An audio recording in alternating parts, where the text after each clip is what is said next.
Hey guys, it's chapter 18 of Brave New World. I actually decided to split this into two videos, even though the chapter's not very long, because the commentary is so in depth. If we read all of chapter 18 and I did all the commentary for it, I think we'd be at like 40 minutes or something on the video, which I'm sure you don't want, and I definitely don't want. So I think we'll split it. So today we'll do the beginning of chapter 18, the very last chapter of the book. The door was ajar. They entered. John, from the bathroom came an unpleasant and characteristic sound. Is there anything the matter? Helmholtz called. There was no answer. The unpleasant sound was repeated twice. There was silence. Then, with a click, the bathroom door opened, and very pale, the savage emerged. I say, Helmholtz exclaimed solicitously, you do look ill, John. Did you eat something that didn't agree with you? Asked Bernard. The savage nodded. I ate civilization. What? It poisoned me. I was defiled. And then, he added in a lower tone, I ate my own wickedness. Yes, but what exactly? I mean, just now you were, now I am purified, said the savage. I drank some mustard and warm water. The others stared at him in astonishment. Do you mean to say that you were doing it on purpose? Asked Bernard. That's how the Indians always purify themselves. He sat down and, sighing, passed his hand across his forehead. I shall rest for a few minutes, he said. I'm rather tired. Well, I'm not surprised, said Helmholtz. After a silence, we've come to say goodbye, he went on in another tone. We're off tomorrow morning. Yes, we're off tomorrow, said Bernard, on whose face the savage remarked a new expression of determined resignation. And by the way, John, he continued, leaning forward in his chair and laying a hand on the savage's knee. I want to say how sorry I am about everything that happened yesterday. He blushed. How ashamed, he went on, in spite of the unsteadiness in his voice. How really, the savage cut him short and taking his hand affectionately pressed it. Helmholtz was wonderful to me, Bernard resumed after a little pause. If it hadn't been for him, I should, now, Helmholtz protested. There was a silence, in spite of their sadness, because of it even, for their sadness was a symptom of their love for one another. The three young men were happy. I went to see the controller this morning, said the savage at last. What for? To ask if I mightn't go to the islands with you.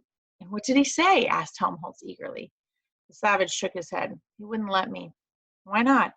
He said he wanted to go on with the experiment. But I'm damned, the savage added with sudden fury. I'm damned if I'll go on being experimented with. Not for all the controllers in the world. I shall go away tomorrow, too. But where? The others asked in union. The savage shrugged his shoulders. Anywhere. I don't care. So long as I can be alone. Okay, so this is an important scene in the book. It's the last time that we're going to see Bernard and Helmholtz. They're being shipped off to an island together. But interestingly, the controller won't let John go with them. They get to go together into exile, which Bernard seems to have accepted, and he seems repentant about what's happened, and he's asking for John's forgiveness. And John immediately is like, don't even worry about it. But you can see the trouble in John. Like his hand passes before his forehead. He's alone. He's like self-purifying to get rid of any sins that he's committed. He feels like he's been tainted by civilization. And that the only way is like physical cleansing. So he's drinking this solution of warm water and mustard to make himself throw up, to make himself sick, to purify himself. And we're going to see more and more through this chapter, like him holding on to these old school ideas of purification and cleansing and redemption and atonement and things like that. So this is the last scene we see with them. And in this really beautiful moment, they're all happy together, not because everything worked out, but because they love each other and they've, in a like fraternal way, committed to each other as brothers and had each other's backs and sort of been through something really difficult together, and it's bound them up, and now they have one another, and they'll always have that. So there's this really great moment where they're all happy together. And then we find out that not only is John not allowed to go with them, but it's more like he has to stay because he's part of an experiment. So really John is like a guinea pig. Okay, we bring somebody into civilization who hasn't been raised in the world state what will happen to them? Will they assimilate? Will they acclimate? And they're keeping an eye on John to see how that goes. So now we're going to see where John goes. If he's not being exiled, and he's certainly not going to stay in the city, what is he going to do instead? From Guildford, the down line followed the Wey Valley to Godalming, and then over Milford and Whitley, proceeded to Haslemere and on through Petersfield towards Portsmouth. Roughly parallel to it, the up line passed over Worplesdon, Tungham, Putnam, Elstead, and Grayshot. Between the Hog's Back and Hindhead, there were points where the two lines were not more than 6 or 7 kilometers apart. The distance was too small for careless flyers, particularly at night, and when they had taken half a gram too much. There had been accidents, serious ones. It had been decided to deflect the upline a few kilometers to the west, between Grayshot and Tungham. 4 abandoned air lighthouses marked the course of the old Portsmouth to London road. The skies above them were silent and deserted. It was over Selborne, Borden, and Farnham that the helicopters now carelessly hummed and roared. The savage had chosen as his hermitage the old lighthouse, which stood on the crest of the hill between Putnam and Elstead. The building was of ferro concrete and in excellent condition, almost too comfortable, the savage had thought when he first explored the place, almost too civilizedly luxurious. Okay, so when they're talking about like the upline and downline, there are like sky roads that connect big cities from like London to a place where they would go into the country for recreation. They have these lit up like thoroughways, because otherwise you would just have people flying in airspace everywhere.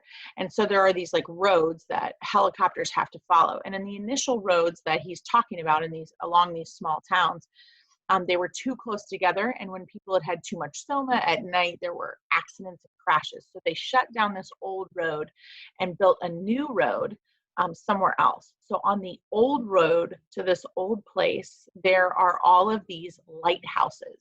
And these are like, imagine towers with lights at the top, not like a traditional lighthouse, although they're built that way, but more like air traffic control so that you can see your way along the path. So John has decided that for his place to live in this world, he's going to live in a lighthouse. And a lighthouse's sole job is to protect people from imminent damage, to protect them from things in the darkness that they cannot see, that they aren't even aware of, to provide light and to illuminate out, right? So he's chosen this very symbolic place to spend his time. So he's in this lighthouse, and at first he thinks it's almost like too nice, too comfortable. He pacified his conscience by promising himself a compensatingly harder self-discipline, purifications the more complete and thorough. His first night in the hermitage was deliberately a sleepless one. He spent the hours on his knees praying, now to that heaven from which the guilty Claudius had begged forgiveness, now in Zuni to Awanawalona, now to Jesus and Pukong, now to his own guardian animal, the eagle. From time to time, he stretched out his arms as though he were on the cross, and he held them thus through long minutes of an ache that gradually increased till it became a tremulous and excruciating agony. He held them in voluntary crucifixion, while he repeated with clenched teeth, the sweat meanwhile pouring down his face, "Oh, forgive me, oh, make me pure, oh, help me to be good," again and again, till he was on the point of fainting from the pain. So John is leaning heavily into religion now, but it's again an amalgamation of Christianity and native mythology and all of these things kind of bound up together. But he knows that he needs something bigger than himself to turn to at this point. And so he believes in a higher power and seeks that higher power for comfort and purification, but then takes his own steps to ensure that he's like doing everything he can. So he deliberately stays up and deprives himself of sleep. He drinks the mustard and water to make himself throw up. Eventually, we're going to see him like whipping himself, which we talked about earlier, like these devices that had like little barbs at the end so he could whip himself and it would be painful, which is an old school manner of an atonement in Christian religion. So we're going to see him do all of these things so that he somehow can make himself worthy of the life that he has here.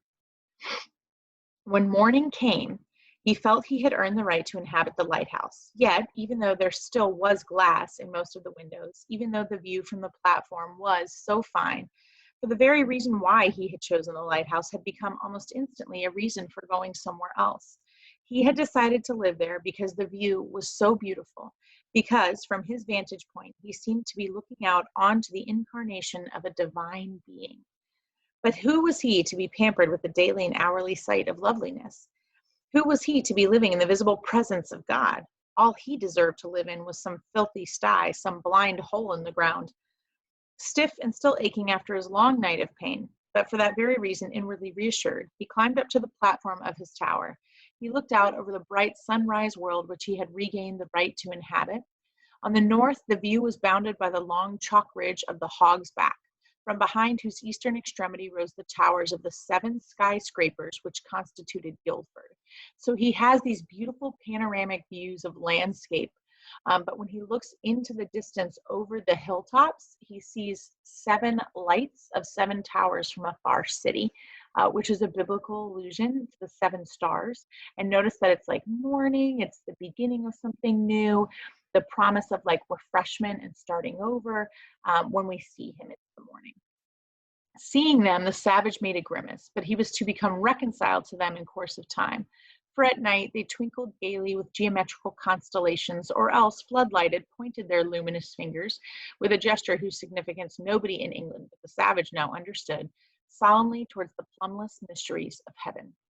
In the valley which separated the Hog's Back from the sandy hill on which the lighthouse stood, Putnam was a modest little village 9 stories high, with silos, a poultry farm, and a small vitamin D factory.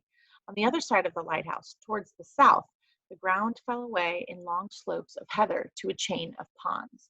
So he's in a sort of rural village, but of course in Brave New World, the village isn't like a town spread out over a couple of acres. It's a like 7-story building, and 1 story is this and 1 story is this, because they still use milk in the world state, and they still have eggs and things like that. So they still need farms, but they've industrialized them. And it's really like big farming before big farming was a thing. Like imagining when the government ran all the farms to get all the food for the people in the world, instead of privately owned and held family farms.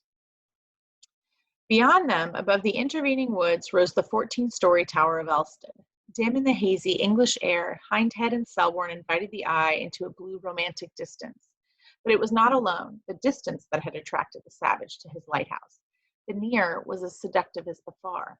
The woods, the open stretches of heather and yellow gorse, the clumps of Scottish firs, the shining ponds with their overhanging birch trees, their water lilies, their beds of rushes, these were beautiful, and to an eye accustomed to the aridities of the American desert, astonishing. And then the solitude.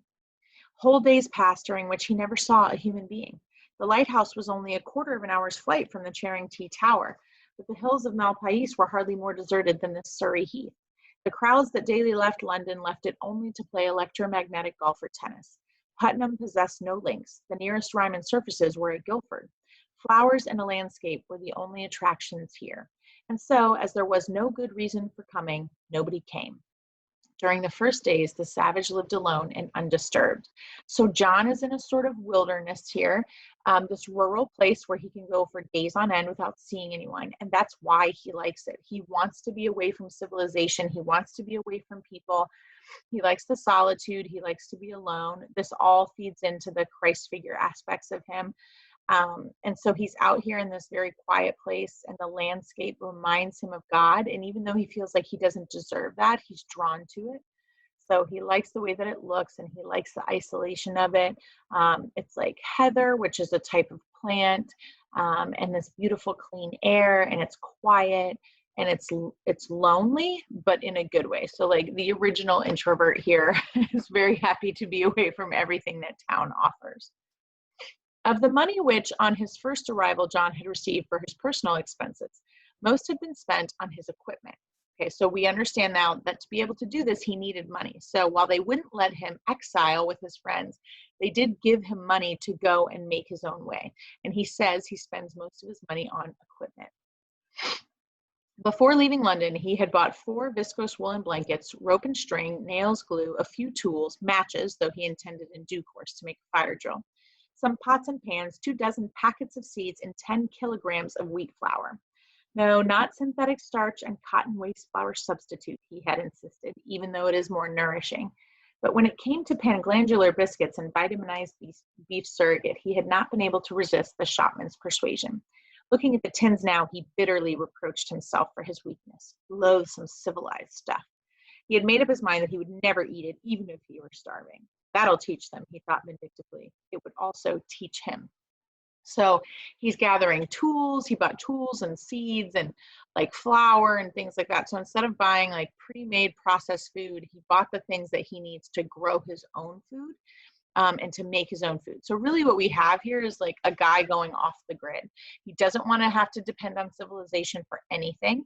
And he doesn't want any of the conveniences of modern life. He likes the inconveniences. He said that before, that he would rather have the hard stuff, the inconvenient stuff, than the ease and comfort of what civilization brings, because the price is too high in his opinion. So basically he's going off the grid here. He counted his money. The little that remained would be enough, he hoped, to tide him over the winter. By next spring, his garden would be producing enough to make him independent of the outside world. Meanwhile, there would always be game. He had seen plenty of rabbits, and there were waterfowl on the ponds. He set to work at once to make a bow and arrows. Okay, so pay attention to seasonal symbolism here. Think to yourself, okay, if he's talking about the winter and the spring, then we can assume that it's fall. And we know what that means in terms of literary symbolism. Like we know that fall is the beginning of the end, and that winter is death, and spring is rebirth. And he's talking about spring. So either Huxley is going to see him through this, and he's going to come out in the spring, and everything's going to be okay, or winter's coming, and everything's not going to be okay. Okay, top of 247. There were ash trees near the lighthouse, and for arrow shafts, a whole copse full of beautifully straight hazel saplings. He began by felling a young ash, cut out 6 feet of unbranched stem, stripped off the bark, and paring by paring shaved away the white wood, as old Mitsima had taught him, until he had a stave of his own height, stiff at the thickened center, lively and quick at the slender tips. The work gave him an intense pleasure. After those weeks of idleness in London with nothing to do, whenever he wanted anything but to press a switch or turn a handle, it was pure delight to be doing something that demanded skill and practice. So we can see him gaining like real pleasure from work, which is frankly what humans are built for, right? We find great satisfaction in work because it's giving us purpose. He had almost finished whittling the stave into shape when he realized with a start that he was singing. It was as though stumbling upon himself from the outside, he had suddenly caught himself out, taken himself flagrantly at fault. Guiltily he blushed. After all, it was not to sing and enjoy himself that he had come here. It was to escape further contamination by the filth of civilized life. It was to be purified and made good. It was actively to make amends. He realized to his dismay that absorbed in the whittling of his bow, he had forgotten what he had sworn to himself he would constantly remember. Poor Linda, and his own murderous unkindness to her, and those loathsome twins swarming like lice across the mystery of her death, insulting with their presence not merely his own grief and repentance, but the very gods themselves. He had sworn to remember, he had sworn unceasingly to make amends, and there he was sitting happily over his bow stave, singing, actually singing. He went indoors, opened the box of mustard, and put some water to boil on the fire. Half an hour later, 3 Delta Minus land workers from one of the Putnam-Bokanovsky groups happened to be driving to Elsted, and at the top of the hill were astonished to see a young man standing outside the abandoned lighthouse, stripped to the waist and hitting himself with a whip of knotted cords. His back was horizontally streaked with crimson, and from wheel to wheel ran thin trickles of blood. The driver of the lorry pulled up at the side of the road and with his 2 companions stared open-mouthed at the extraordinary spectacle. 1, 2, 3, they counted the strokes. After the 8th, the young man interrupted his self-punishment to run to the wood's edge and there be violently sick. When he had finished, he picked up the whip and began hitting himself again. 9, 10, 11, 12. Ford, whispered the driver, and his twins were of the same opinion. 40, they said. 3 days later, like turkey buzzards settling on a corpse, the reporters came. Okay, so he's out there working and he's really enjoying it. And without realizing it, he starts like singing, humming or whatever, and then catches himself and then says like, how dare you enjoy life? think about what happened to Linda. Think about all of the atrocities you've seen. Like, how dare you sit out here and hum and whistle like life is so great? Like, you don't deserve this. And how dare you think that this would be okay? And so then deciding that he has to punish himself to atone for this lapse in judgment. So he makes himself sick, he's like whipping himself. And so he's in this rhythm of like work and atonement and isolation.